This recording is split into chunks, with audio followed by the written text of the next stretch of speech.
बिस्मिल्लाहिर्रहमानिर्रहीम अस्सलाम वालेकुम। Very warm welcome to my YouTube channel Psycho Informative. जैसे कि व्यूवर्स, आप में से काफ़ी लोगों ने साइकोलॉजिस्ट के लिए पोस्ट के लिए अप्लाई किया होगा स्पेशल एजुकेशन में, जो कि पीपीएससी के थ्रू कंडक्ट होना था। तो पीपीएससी का जो साइकोलॉजिस्ट और जूनियर साइकोलॉजिस्ट पोस्ट का टेस्ट है स्पेशल एजुकेशन के लिए, उसकी डेट जो है वो अनाउंस हो चुकी है और वो है जी 3 जुलाई 2021। ठीक है, यानी कि सैटरडे को ये टेस्ट होगा। अच्छा, अब मैंने सोचा कि कुछ ऐसी वीडियोज़ बनाई जाए जो काफ़ी हेल्पफुल हों। तो आज से जो है मैं काफ़ी सारे एमसीक्यू सीरीज़ पे वीडियो बनाऊंगी जो आपके लिए आपके टेस्ट में हेल्पफुल होंगी। सो स्टार्ट करते हैं पहले एमसीक्यू से।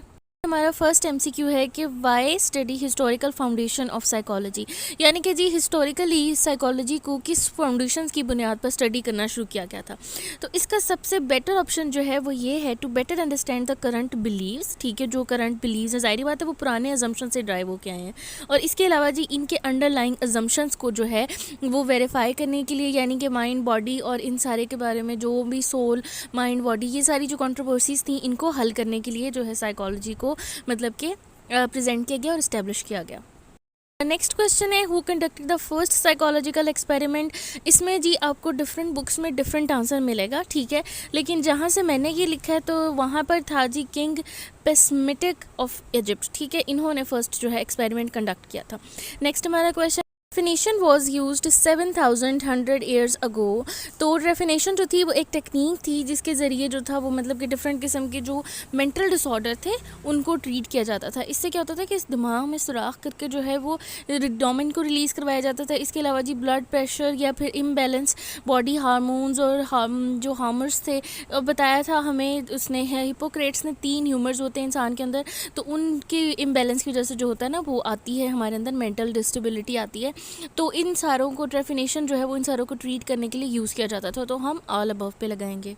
नेक्स्ट क्वेश्चन है Democritus was famous for intervening determinism which believes. Determinism basically होता है कि हमारे जो बिहेवियर्स होते हैं वो प्रिडिक्टेबल होते हैं, यानी कि हर बिहेवियर की कोई ना कोई कॉज होती है। ठीक है, ये इसका बेसिक अजम्पशन था।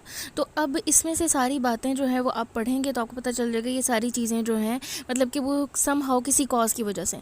तो जी ऑल अबव पर हम इसको मार्क कर देंगे। ठीक है जी, मतलब ये छोटे छोटे कॉन्सेप्ट हैं जो आपको पता होने चाहिए और उनको थोड़ा सा ट्रिकी वे में चेंज करके आपसे पूछा जाएगा। ठीक है, उसके बाद है जी Socrates was among the first propose a scientific approach to psychology emphasizing.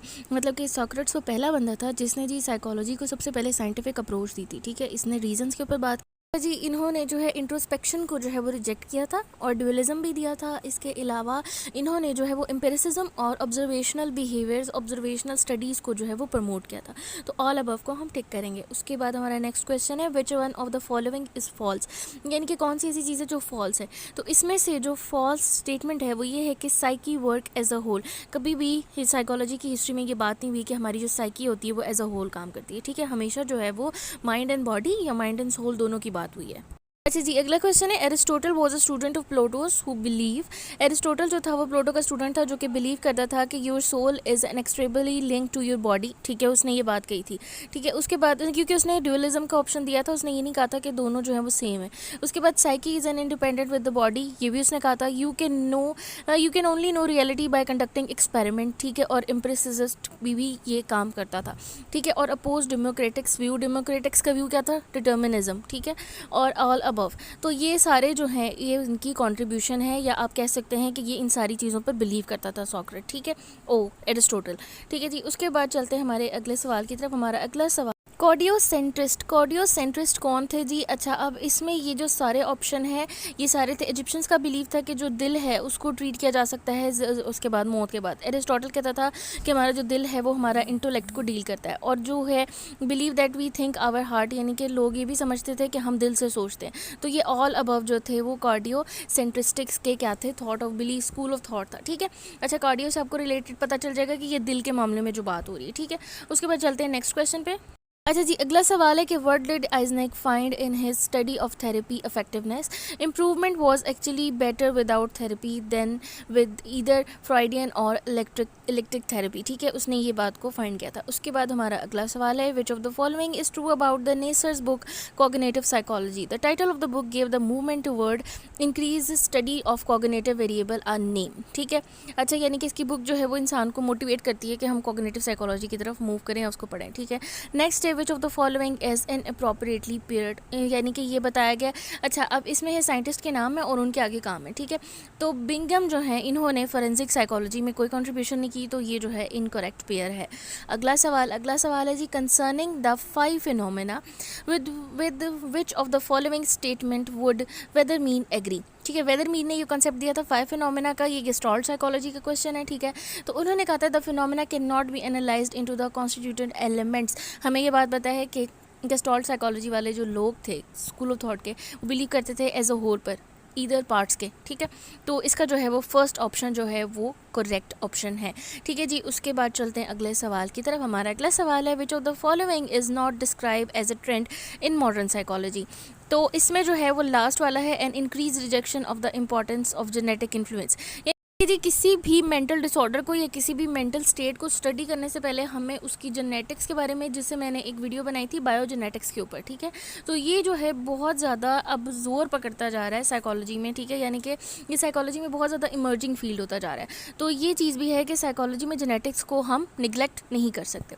Next हमारा क्वेश्चन है, in order for insight to occur according to Kohler the individual, यानी कि जी कोहलर के मुताबिक जो है इनसाइट कैसे होती है, तो वो उन्होंने कहा था must be able to see all the element of the problem situation. यानी कि आप अगर अपने अंदर से, आपको अगर मुकम्मल तौर पर किसी चीज़ का पता होना चाहिए, तो वो ज़ाहिरी बात है कि जब तक आप किसी चीज़ के एलिमेंट को इंडिविजुअली एनालाइज करके उस प्रॉब्लम सिचुएशन को नहीं देखेंगे, तब तक आप इनसाइट को नहीं ले सकते, ठीक है, मतलब कि अंदर की बात को नहीं देख सकते। अगला सवाल है, according to the 19th century positivistic idea of August Comte, ठीक है, ये एक कंट्रीब्यूटर थे, ठीक है। इन्होंने पॉजिटिव साइकोलॉजी को ओरिजिनेट किया था। तो इन्होंने कहा था कि जो हमारी मतलब कि नेचर के ऊपर इनका ज़्यादा इन्फ्लुएंस था। तो वो कहते हैं कि the ability to control nature is evidence that the nature has been understood, यानी कि अगर हम नेचर को तब्दील करना चाहते हैं तो हमें नेचर को सबसे पहले समझना होगा, ठीक है। और नेचर वर्सेस नर्चर जो कंट्रोवर्सी है वो भी इन्होंने ही ओरिजिनेट की थी जी। अगला सवाल है, आफ्टर कंडीशनिंग सी एस मतलब कि condition stimulus produce a condition response, but if C S is represented repeatedly without the U C S, ठीक है, the C R diminish, Pavlov called the process extension. ज़ाहिरी बात है, जब एक चीज़ को हम मतलब कि स्टिमुलस दे रहे हैं लेकिन वो रिस्पॉन्स नहीं आ रहा, कि हम उस जो स्टिमुलस हैं उसको कॉन्टीन्यूस दे रहे हैं, तो क्या होगा कि अनकंडीशन के साथ हम उसको कॉन्टीन्यूस दे रहे हैं, तो ज़ाहिरी बात है कि वो चीज़ ख़त्म होना शुरू हो जाएगी। हमारा अगला सवाल है कि if a dog is celebrated to 60 CPS tone but not on 70 CPS tone, what has probably happened, यानी कि ये जो है डिफ्रेंसिएशन का क्वेश्चन है कि जो भी ऑर्गेनिज्म होता है जब वो डिफ्रेंशिएट कर लेता है स्टिमुलस के बारे में, यानी कि कंडीशन और अनकंडीशन स्टिमुलस को, इसके अलावा उनकी इंटेंसिटीज़ को, तो जो है वो डिफ्रेंसिएशन हो जाती है, उसको पता चल जाता है, ठीक है। अगला सवाल है, how was पेवलव treated by Soviet union. अच्छा, एक बात याद रखिएगा कि पेवलव का जो ताल्लुक था सोवियत यूनियन से वो ये था कि पेवलव जो है वो रशियन साइकोलॉजिस्ट है, ठीक है। तो सोवियत यूनियन जो है वो भी रशिया की यूनियन थी। तो his work was supported financially because it was consistent with the Soviet vision, ठीक है। उसके बाद चलते हैं अगले सवाल की तरफ। हमारा अगला सवाल है, अकॉर्डिंग टू द वॉस्टन and Carr, how do animal learn maze, मतलब कि इन्होंने बताया था कि एनिमल जो है वो मेज़ को लर्न कर सकते हैं, ठीक है। तो kinaesthetic response are condition to stimuli the maze paths, ठीक है, मतलब कि ये जो मेज़ पाथ एक आप कह सकते हैं एक किस्म का टेबल होता है, ठीक है, और उसके अंदर डिफरेंट किस्म के ब्लॉक्स होते हैं, इस तरह से कुछ सेटिंग होती है। तो कैनेस्थेटिक रिस्पॉन्स होते हैं, कैनेस्थेटिक रिस्पॉन्स वो होते हैं जो हमारे जॉइंट्स के अंदर होते हैं या हमारे जो बॉडी पार्ट्स इंटरकनेक्टेड होते हैं उनके दरमियान जो सेंस होती है उसको कैनेस्थेटिक सेंस कहते हैं, ठीक है। इसके थ्रू जो है वो एनिमल्स क्या करते हैं, इस फन को सीख लेते हैं। जी। अगला सवाल है कि in the little Albert study Watson and राइना investigated all of the following except. अच्छा, इन्होंने ये सारी की थी, फेयर इक्वेजेशन भी किया था, जनरलाइजेशन ऑफ फेयर भी किया था, प्रेसिस्टेंस ऑफ फेयर भी, लेकिन जी एक्सटिंक्शन ऑफ फेयर के बारे में इन्होंने कुछ भी नहीं बताया था, ठीक है, यानी कि फेयर जनरेट करके उसको ख़त्म किस तरह किया ये नहीं बताया इन्होंने। In 1930s Jewish psychologist were stereotyped with the stereotype including all of the following labels except. अच्छा, इसमें जो है कौन सा स्टीरियोटाइप, मतलब कि इन्होंने बोला है कि जो यहूदी साइकोलॉजिस्ट थे उन्होंने स्टीरियोटाइपिंग की थी, ठीक है, उनके जो बिहेवियर्स के ऊपर, मतलब स्टीरियोटाइप ऐसे बिहेवियर्स होते हैं जो कि मतलब लिबरलाइज हो जाते हैं, तो इनमें जो था वो मतलब कौन सा नहीं था, तो वो कोऑपरेटिव थे, ठीक है। उसके बाद जी हमारा अगला सवाल है, why was logic positivism attractive to American experimental psychologist? It provide a meaning to study unobservable entity with the still remain scientific. यानी कि जी ये ऐसी अनऑब्जर्वेबल एंटिटीज़ के बारे में बताता है जो कि साइंटिफिक भी होती हैं।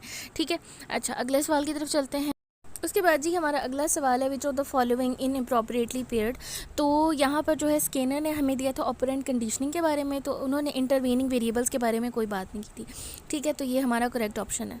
अगला सवाल है, according to Tolman's system, Tolman system का ये उन्होंने बताया था कि बिहेवियर इज़ गोल ओरिएंटेड और प्रपोसिव। यानी कि जो बिहेवियर होते हैं वो लाजमी बात है, उनका कोई गोल होता है, वो ओरिएंटेड होते हैं और इसके अलावा उनका कोई ना कोई पर्पज़ होता है। ठीक है जी, तो option D is the correct option. अगला सवाल है, what did hall and tall man have in common. तो इन दोनों का कॉमन काम क्या था कि इन्होंने इंटरवेनिंग वेरिएबल्स जो कि सिस्टम में होते हैं किसी भी एक्सपेरिमेंटेशन के दौरान या किसी भी ऑब्जर्वेशन के दौरान, उनके बारे में जो है वो हमें बताया था। जी Hull's famous postulate number 4 proposed that habit strength increase. Habit की स्ट्रेंथ कैसे इंक्रीज करती है? As a function of the number of reinforce trials. यानी कि जैसे जैसे वो चीज़ मतलब कि सराही जाती है या उसको रेनफोर्स किया जाता है, तो वो जो होती है मतलब कि हमारे अंदर स्ट्रेंथन होती जाती है, बेशक वो कोई हैबिट हो या कुछ भी। ठीक है जी, अगला सवाल है, which of the following best summarise Skinner idea about the operant conditioning. अच्छा समराइज करना है तो behaviour produce positive consequence tend to recur. यानी कि इसमें बताया गया था कि पॉजिटिव बिहेवियर्स को हम किस तरह बना सकते हैं, इसके अलावा जी बिहेवियर जो होते हैं उनको किस तरह मॉडिफाई किया जा सकता है। तो यहाँ पर जो बेस्ट सुटेबल आंसर है वो ये है। ठीक है, मतलब कि इसमें कॉन्सिक्वेंसेज की बात हुई थी।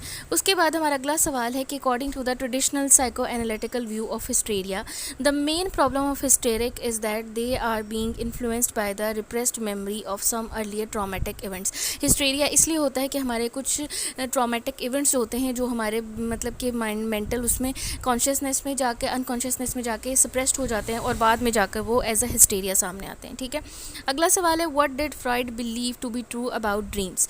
अच्छा फ्रॉइड का जो बिलीव था ड्रीम्स के बारे में वो ये था कि the real meaning of the dream is to found in the literal content. यानी कि वो ये बताता था कि ये हमारे इनका ताल्लुक जो था हमारे अनकॉन्शियस और कॉन्शियस माइंड के दरमियान होता है। ठीक है, मतलब जो चीज़ें हम अपने ड्रीम में मतलब ड्रीम एनालिसिस के ऊपर इसने पूरी एक बुक लिखी थी। उसके बाद हमारा अगला सवाल है कि the most universal and common defence mechanism according to Freud is. अच्छा फ्रॉइड के मुताबिक जो सबसे कॉमन और यूनिवर्सल डिफेंस मैकेनिज्म है वो डिप्रेशन होता है। ठीक है जी, अच्छा जी ये थी जी मेरी आज की वीडियो। उम्मीद करती हूँ आपके लिए हेल्पफुल होगी। अगर आपके लिए हेल्पफुल हुई तो मुझे ज़रूर बताइएगा। अपना बहुत सारा ख्याल रखिएगा। टेक केयर एंड अल्लाह हाफिज़।